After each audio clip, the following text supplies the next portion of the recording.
Hello there friends, welcome back to another episode of Generation Tech. My name is Alan. The life of a Jedi is perilous and challenging. It takes a lifelong dedication to discipline and selflessness. Along the way, some find peace, some find wisdom, others find sacrifice, and some just struggle a lot. Like a lot of things in life that give you advantage against your fellow man, the Force is a double-edged sword. The benefits are well known and eagerly discussed by those who are interested in the Force. The Jedi can sense danger and threats, they can intercept blaster bolts with their lightsabers, they can move things with their minds and even infiltrate other minds. All these extra abilities and skills allow you to interact with the world in a very different way from the average person, and if you are not mentally and physically disciplined, it can be very ruinous. I mean, how many of you guys remember what it was like going from riding your bike around town to driving a car? You went from burning calories, braving the elements, the occasional bruise and scrape from shenanigans, and all of a sudden you're in an air-conditioned box, and what used to be a walk down the street to the convenience store is now a 20-second drive. You become just a little bit lazier, a little more used to the convenience of having a car. The same thing happens to a Force user, to a Jedi. Why do I need to open a door when I can use the Force to open it wherever I go? The Force is a muscle I can train as well. Why must I keep my physical body strong? Well, there's a reason why all the non-Force users who only train their mind all perished during the Battle of Geonosis, whereas the Jedi who trained their bodies and their minds lasted a lot longer in that grueling skirmish. But sloth is really the sin you have to worry the least about when you are a Jedi, and that is because the Force amplifies every aspect of a person. If you're compassionate, you'll use the Force like Superman to help out the weak and in need. But if you're insecure, you can become paranoid and use the Force in intrusive ways to see what other people are thinking or to spy on them. You might even start obsessing over Force prophecies, which can create even more fear and insecurities. If you're a narcissist, you might let your Force powers turn you into a Force cult leader or tyrant. When you begin to realize that you have powers that other people don't have, it can be very easy to start writing off people who don't have it and see them as lesser. Individuals like Anakin Skywalker grew up humble and empathetic. He was born a slave after all, but once the power of the Force overwhelmed him and his psyche, he started losing that empathy.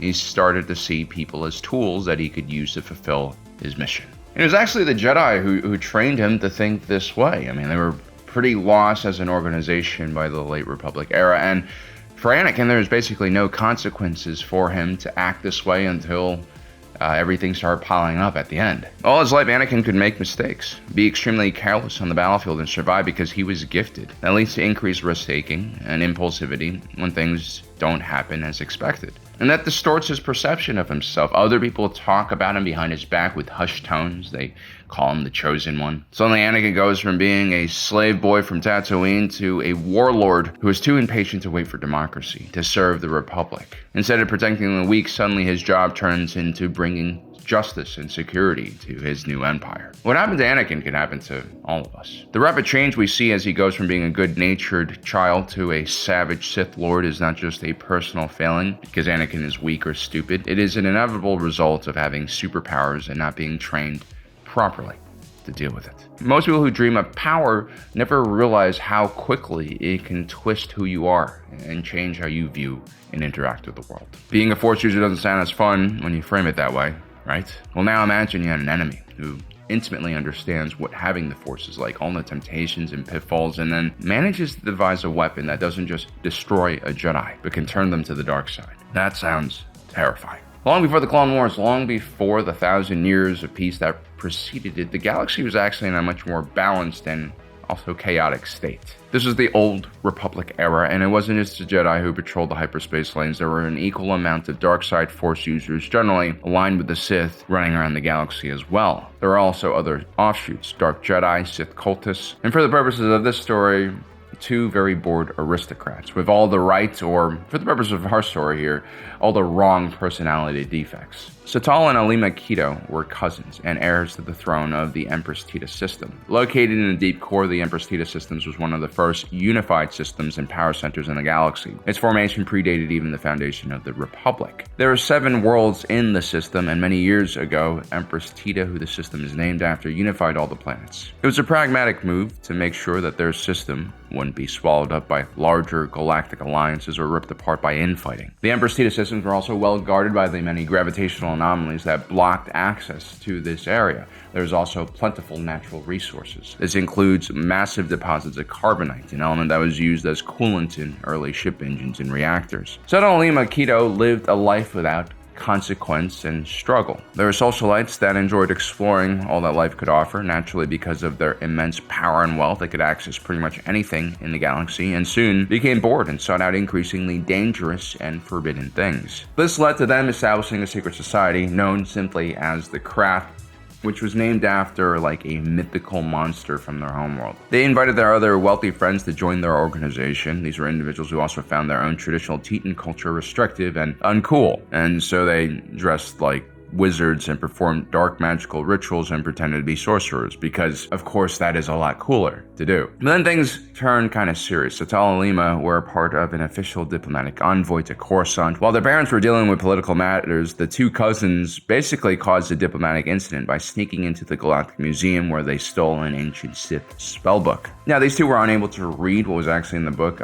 This was like written in archaic Sith text that just is very difficult to translate.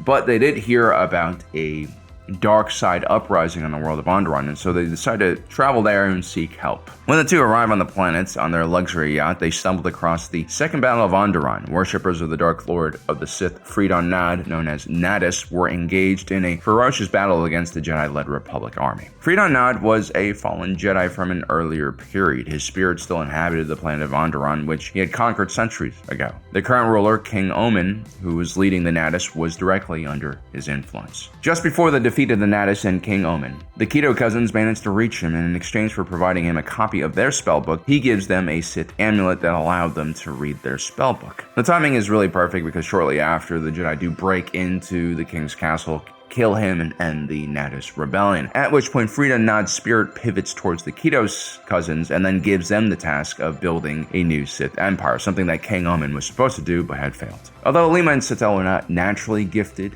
in the Force, Freedon Nad gave the two several amulets and artifacts that gave them access to the dark side. Alima and Setel would return to the Empress Teta system and overthrow their parents, establishing the Krath as the dominant force in the system. The Republic would send an armada to the Teta system and try to reclaim the throne from the usurpers, but were unable to secure a victory. And so the Keto cousins in return sent Krath war droids to attack the Jedi Conclave on Daniba, where the Jedi Council were discussing how to counter the growing Krath threat. The surprise attack kills Jedi Master Arca Jeth, and his apprentice Ulic Qel-Droma was devastated by the news. Qel-Droma was an Alderaanian Jedi, and he comes from a famous lineage of Alderaanian Jedi. But all throughout his life, the Alderaanian nobility kind of looked down upon him and his brother, as they viewed the Jedi as uncivilized and violent. Ulic was also a very headstrong and impulsive individual, always trying to prove something and save the day. His detractors found him arrogant, stupid, and too confident, and his physical appearance also didn't really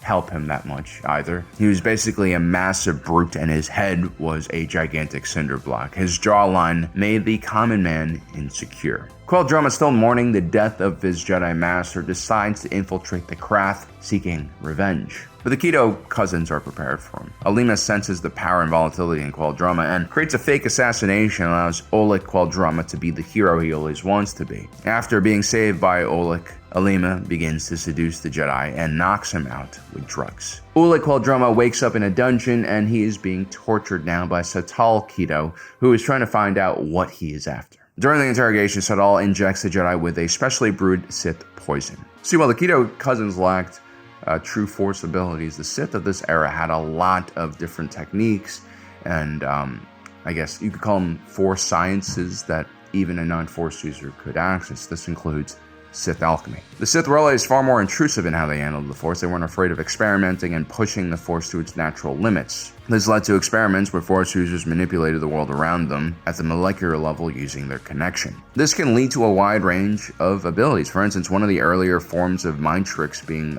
displayed in the galaxy was done by Jedi Ranger Lonori Brock. She basically pushes altered skin dust that she made up into the brain of another person, and that skin dust then alters the brain chemistry of the target, erasing their memories. That's some pretty crazy stuff, and the Sith really took that even further. I mean, they created life out of thin air by just manipulating molecules. They created large, massive leviathans that could rout entire armies with their mere presence. There are also plenty of biotoxins that Sith alchemy could produce. Some could kill a person or weaken them, others could make them susceptible to outside influence. You could think of this branch of Sith alchemy as basically forced pharmacy. The limits here are really just what you can dream up and your understanding of your target's biology. One of the skills that Satel Keto picked up was the knowledge of how to create a potent Sith poison. This was a very rare and difficult to make toxin that required a high level of skill, and once administered, the target's inhibition begins to drop rapidly. And then they become emotionally balanced and they start feeling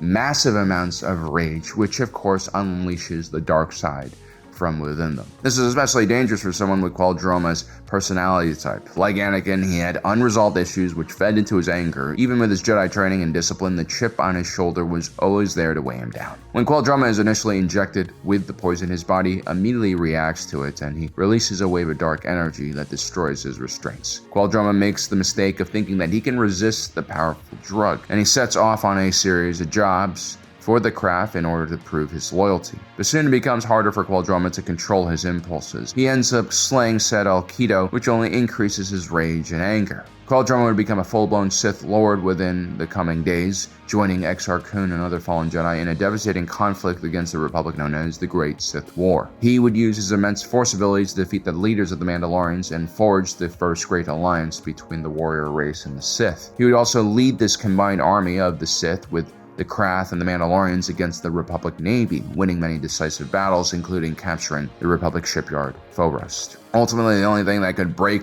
the spell of Ulic Qel-Droma was a deadly duel against his brother Kay. When the dust finally settled and Ulic held his dying kin in his hands, the anger and rage finally faded away. To understand the Jedi's fear of the Sith, you have to understand stories like this. Weapons like the Sith toxin was widely feared by the Order as it could affect anyone and even lead to infiltration of the highest ranks inside the Jedi Council. The Jedi were truly dominant on the battlefield, but when they faced another Force user, horrific things happened. And back then, mass defection of Jedi did happen, and it caused probably the largest threat that the Jedi Order had ever known. This explains the brutality the Jedi had against the Sith. Against most opponents, they were able to restrain themselves and hold back their powers, but if even one Sith existed in the galaxy, there was always the fear of contamination. So there you have it, guys. That is the story of the Sith toxin that turned Ulic Qel-Droma into a full-blown Sith Lord.